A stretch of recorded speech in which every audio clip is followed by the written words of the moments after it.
Ma?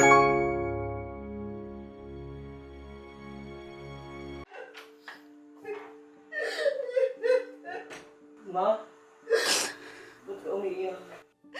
Tatanong ka pa? Ha? Nagtatanong ka pa? Tinatanong mo ba ako? Lahat na pinaghirapan ko, nauwi lahat sa bisyo mo! Sorry, Ma. Sorry!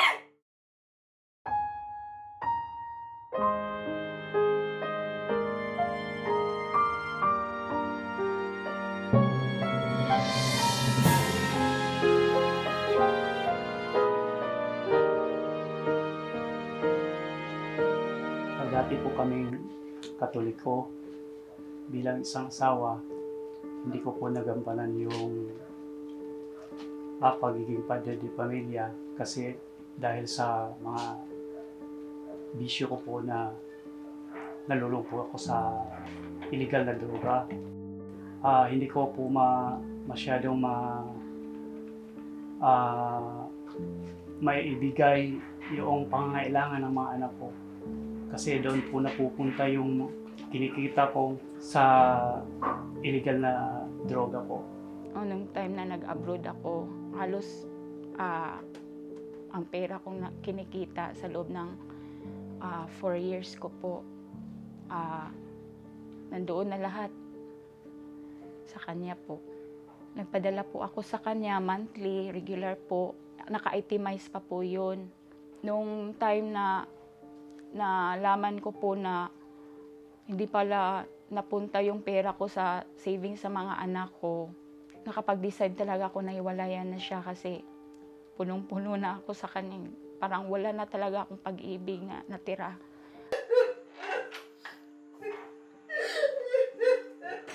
Ma? Ba't ka umiiyak? Nagtatanong ka pa? Ha? Nagtatanong ka pa? Tinatanong mo ba ako? Lahat na pinaghirapan ko, nauwi lahat sa bisyo mo! Sorry, Ma. Sorry!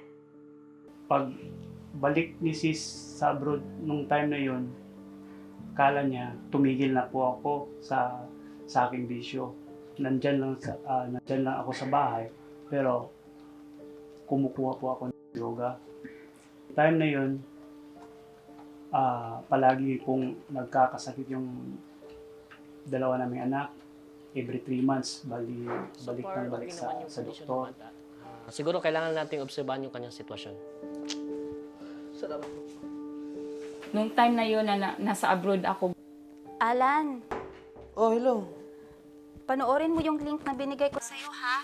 Oh, sige, papanoorin ko. Tatawag ako ulit sa'yo mamaya. Sige. Sige, bye-bye.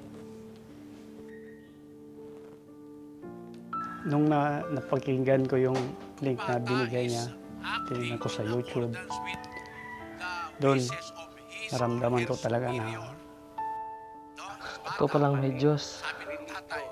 umiyak po ako noon kasi naramdaman ko na totoo ang Diyos. Sabi ko sa kanya na ito na po yung time na makukuha ko pong baguhin ko ang sarili ko. May humad lang po sa pag-alip kasi napapaligiran po ako ng mga dati kong mga kabarkada, ay inaanyayahan, gagamit uli. Pero sa awat tulong po ng Diyos, natiis ko po yun.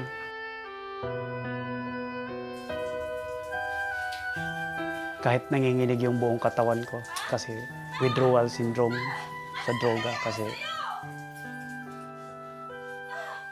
sa 15 years na gumagamit, wala talagang nakapagbabago sa akin. ako naman naghanap ng ako ng lead tungkol sa hindi ba magiging kasalanan kung hiwalayan ko yung asawa ko. Kasi kung ikaw ay Kristiyano, hindi ka talaga hihiwalay sa asawa mo eh. Parang si Brother Eli talaga ang nagsasalita sa akin. Yun. Tuloy-tuloy na din yung pakikinig ko. Gusto ko na lagi na lang ako nakakinig sa mga aral na tinuro ni Brother Eli sa YouTube. Naisalba po ang aming pagsasama dahil sa aral na aming napakinggan kay Brad Eric. Masigla po kaming dumadalo sa mga pagkakatipon at saka yung dalawa naming anak ay sumali na po sa Teatro Kristiyano. Yung pagsubok nung dumating yung recently lang po yung I'm sorry, but your husband has a toxic goiter. Nakita sa ultrasound niya, thyroid 5 na siya. nung time na na-diagnose si Brad Alan, lalo pong nagsumikap kami na makaganap ng aming mga tungkulin, magampanan namin. Sabi ko sa kanya, habang may lakas pa tayo at buhay, dapat sa kanya kasi galing ito lahat eh. Kaya, sabi ko sa Panginoon na sangkapanin niyo po kami,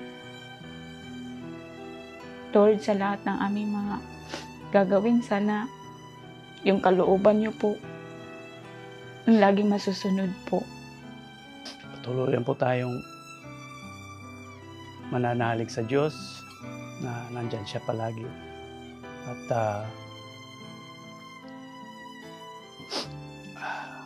manalangin po. Kahit may sakit ako, patuloy pa rin na masayang naglilingkod po sa Kanya. Kasi tanggap ko po na kung kunin man niya ako, handa na po na kasi sa aral na mga napapakinggan natin, masaya po ang kalooban ko po. Ako po si kapatid na Alan Flores. Ako po si kapatid na Wilmelyn Flores. At ito ang storya ng aming pananampalataya. Salamat po sa Diyos.